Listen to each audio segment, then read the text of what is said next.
Yeah, I have the top plant-based protein on the market. You know, I've been doing plant-based protein since before I dropped meat, years ago, right? So it's not like I'm hopping on some bandwagon. I've been doing this before it was popular, right? And here's the thing, for the know-it-alls out there, oh, they try to say when I first dropped meat, they're like, oh, he's doing this to make money. I'm like, bro, there's not many vegans in the world. I'm not marketing the vegans.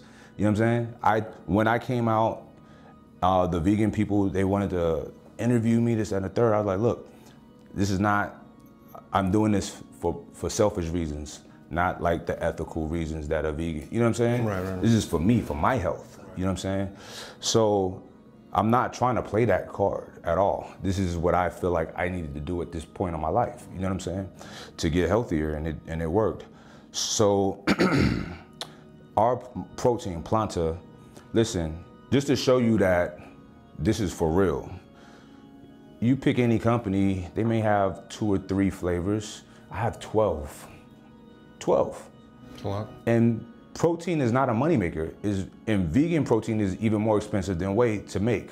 So the margins suck, it's terrible. But you need protein, right? So that's just to show you how passionate I am about this. It's like, I'm not preaching for people to be vegan. Hell, I'm not vegan. But here's the thing. You used to be though, right? Well, I used to eat a vegan diet. Right. But when you say I'm a vegan, that's a whole lifestyle thing that I never really subscribed to.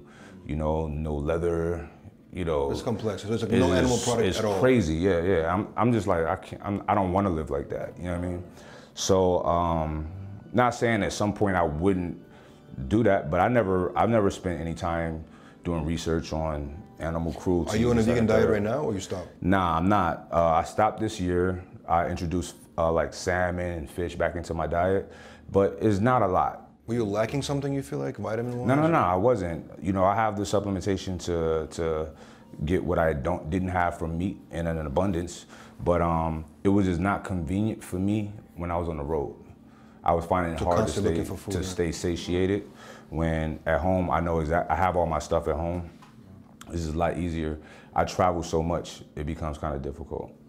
I had a rumor, I don't know if it's true now, but a lot of people that get into vegetarianism or veganism, they quit after, let's say, roughly 2 years. And I don't know if it's because it's inconvenient or it's just because they're lacking something in their diet. I don't know. I didn't feel like I lacked anything.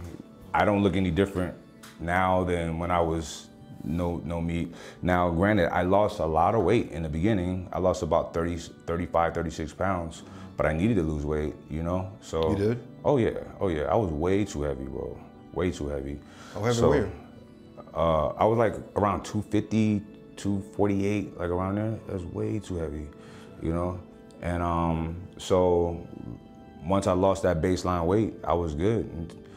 Didn't lose any more weight unless I wanted to, you know what I mean? But I'm good. And you also ate once a day, I remember you told me. Do you still do that? I still do that. Wow. Yep. That's to me is like interesting because like, you know, you would think, I had a conversation with you about it last time. I was like very surprised by that. I eat one meal a day. The reason I did it, well, I used to do it years ago. My father does it, right? This is where I get it from my father. And if you do any research on it, it's just really good for your body. It's healthy for you, man. Like, you gotta think, our body, like everything is all these different systems in our body. And digesting food takes up a lot of your body's resources. It's just like you have, I don't know, a Ferrari Enzo. There's no radio, there's no electric windows. It's all based on power, on performance.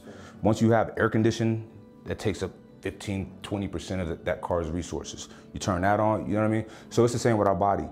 If I'm digesting food constantly all throughout the day, I might be a little bit more sluggish. I was more sluggish when I ate more. You know, it's just an inefficient use of my body's resources for me, you know, and it gives your body, I don't preach 1 meal a day on people because a lot of guys that follow me are young guys and they want to get big. So I'm like, you're not going to get big like this, right? But I was already big and I wanted to come down. But I do preach intermittent fasting on people because giving yourself that long fasting window is just really good for your body. What is it exactly? Intermittent fasting is when you're giving yourself a long fasting window. So basically, say you have dinner, whatever time, 9 o'clock, you wouldn't eat again until at least, you know, 1, 2, 3 o'clock the next day. And then again, right? wait till 9. So twice. Well, you can eat however many times you want, however you want to design it, within a time frame, you know. So a lot of damage can be done within a few hours, but at least you're giving yourself a long fasting window to let your body cleanse itself out, right? You're not spiking your insulin. That's how people become insulin resistant and get diabetes. We eat too much. Right. That's diabetes and cardiac heart disease is the #1 killers in this country. It's over cigarettes, it's over car accidents, it's over alcohol, it's over murder. Shit that we doing to ourselves, eating. You know what I'm saying? Too much. That's crazy. So I wanted to mitigate that within myself, and also I was like, I gotta go all in with what I was doing. I knew I needed to fix my diet, so I'm like, I'm gonna go hard and just go 1 meal a day. Discipline, you know what I mean? And it worked for you. It worked, I'm still doing it. You know, the first few days is rough, but then once your body adjusts, you good. When I eat more than once, I don't feel that good, you know what I mean? For sure. So yeah.